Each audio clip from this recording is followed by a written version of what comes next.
Hey y'all, Natalie here today for a cherry on top. It is time for the design team blog hop. We do this at the beginning of every month. Today we are focusing on texture paste. So I just showed you the Ranger Opaque Matte texture paste. That is my favorite to use. I'm also using these pocket cards and those dies from All to New.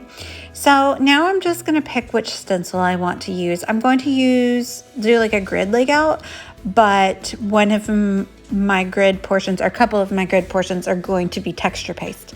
So I'm just picking 3 leaf dies that I'm actually going to use the negative space, so I want them to leave the imprint. And now I'm going to pick a stencil that goes well, and I'm going to choose the wood grain stencil. So I wasn't entirely sure where I was going to put the texture paste, so I ended up putting gesso over most of the page. So I used that clear gesso there, and I just put it all over the page and set it aside to dry. And now I'm going to cut down these pocket cards. I recently listened to like a Scrap Gals episode, and they were talking about ways to use your pocket cards, and I have so many pocket cards. So I thought, let me think of a way to use these. So I'm cutting them down to this like little rectangular piece of paper, and then I'm going to run them through my Sizzix machine with these All to New dies, and I'm going to kind of like use the imprint that the leaves leave to create a grid style layout. So I chose 6 different papers and then 2, so it'll be an 8 section grid, and 2 of those sections will be with texture paste. So I don't know if I explained that well, but you can kind of see what the idea I'm going for. So I'm putting the insets of the leaves back into the part that I cut out. And one of the leaves actually left some of the design in there. So that was fun. I kind of chose these like autumnal brown and green colors because my son is we're out in a holler in the middle of fall, and he's wearing like this hunter green sweater. So that's kind of the idea I'm going with for the layout. So I left a couple of different spaces for the texture paste, and now I'm going to go ahead and fill those areas in. And so I just run the texture paste over my stencil. And then before I remove the stencil, I'm going to use some Brusho's powdered ink, and I'm going to sprinkle it on top of the section on which I put the texture paste. And I love to use texture paste this way because it allows the individual little pigments to kind of sink into the texture paste and like stay individualized. I'll show you a close-up later of what I mean by that. But I love powdered inks and powdered pigments. I love that they can be pixelated. If you don't combine them too well, then they can kind of hold different colors within the same ink splatter. And again, in the close-up, I'll show you what I mean. Last month, our Technique Tuesday layouts were featuring watercolors, and so this was one of the watercolors that I really enjoy using as powder pigments. So now I've let that texture paste dry completely, and now I'm just spritzing it with water to allow some portions of the watercolor powder to kind of flood the area and kind of give that watercolor effect of like, spreading out. But I'm also leaving some areas not touched by water so that they, like I said earlier, remain pixelated and you can see the individual colors of the powder pigment. But I am working with it. I got a little too much powder down there on that bottom portion, and so I'm just using my paintbrush to pick up the color from there and kind of use it to spread amongst the top portion of the texture paste. And now I'm just using it to add a little bit of splatter around each section as well. So now I'm going to do a close-up here. So you can see it's yellow, but you can see little splotches of orange. And down here you can even see a couple little splotches of green, which is cool because all those colored pixels kind of go together to make this yellow ochre color, but individually I think it's cool to be able to see those out a little bit. So I'm gonna add back the die cut pieces. I've roughed up the edges of each of them to give them some texture. Like I like some rustic rough texture. And I will take this opportunity to let you know that this is a design team hop. If you hop along and leave comments on all 4 of the videos, you will be entered to win store credit to a cherry on top. So that's not much work, and you get to see lots of inspiration using texture paste along the way. I decided that one area of color was just a little too brown for me, so I'm going to use my photo to cover it up, and that solves the problem, right?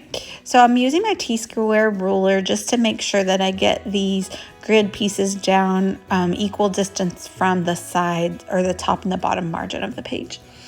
I will link down below to my affiliate link if you would like to get any of these products in the store, as well as to the blog hop lineup, because like I said, it's super easy to hop around to 4 inspirational videos and leave a comment and be entered to win store credit. And we have so much fun always going on in the gallery and in the message boards on acherryontop.com, so you should definitely check that out. I'll link all of that down below if you want to check it out in the description box. I'm going to use my Nuva adhesive because remember I have gesso on here, so I'm going to use that to adhere down the additional portions of the die cut leaves there in the middle to make sure they stick really well. And I cannot tell you the name of this collection of cards. They are Pocket Life brand and they are quite old. But work our way through that stash. It's a good way to use it. But I did want to add additional color up at the top and the bottom. I wanted to use this yellow piece, as well as just a scrap I found on my paper. I think it might be a Vicky Booten page, but I'm going to use that along with that Amy Tangerine little green piece of paper to put little strips at the top and the bottom to kind of bring the yellow color out from the middle of the page and add interest at the top and the bottom. And I just roughed them up and kind of like adhered them over one another at the bottom. And you didn't even need like a full 12 by 12 piece of paper to kind of do that because I just layered them up. And I'm going to trim off the excess that is overhanging on the white cardstock here. And magically it's done. So I backed the photo of my son with white cardstock, and I'm gonna adhere it down there to cover up that little portion where I got a little too much pigment on top of the texture paste. So I like the grid because it's like, uniform, and then you take the texture paste and the watercolor and kind of go outside that grid, and I like the contrast with that. That Sweeter Than Honey is a cardstock sticker from last year's Late Afternoon collection by Amy Tangerine, and so once I added that, the word honey kind of inspired me. Like I was trying to figure out what else to embellish the page, and I thought, well, what if I did like bees? So I grabbed this Crafters Consortium stamp set, and I used Fossilized Amber Distress Oxide ink by Ranger and Tim Holtz, and I just picked a few of the different bees, and I'm just kind of stamping them around the page because bees make honey. So I thought that was a fun way to kind of play off of the title. And I'm just going to add a few stickers around the page to and finish the embellishing. So I have a little yellow label there, so I'm using a yellow paper marker, and I'm writing just a quick little blurb about what's going on. It was his birthday eve, and I'm going to just basically pick all of the yellow stickers that are on a couple of different Amy Tangerine sticker sheets, as well as a few green ones as well, because I have that like kind of army hunter green color in some of the papers and the green in the photo. So I want to sprinkle that around the page as well to kind of bring cohesion.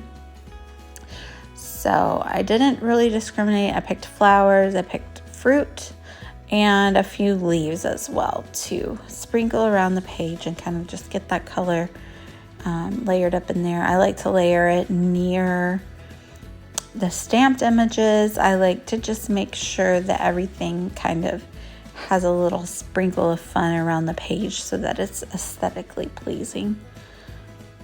So I noticed when I was editing the video that I had another little sprig of leaves that looked like that, so that I didn't add, so I need to go back and add that to just kind of give me 3 green leaves on the page.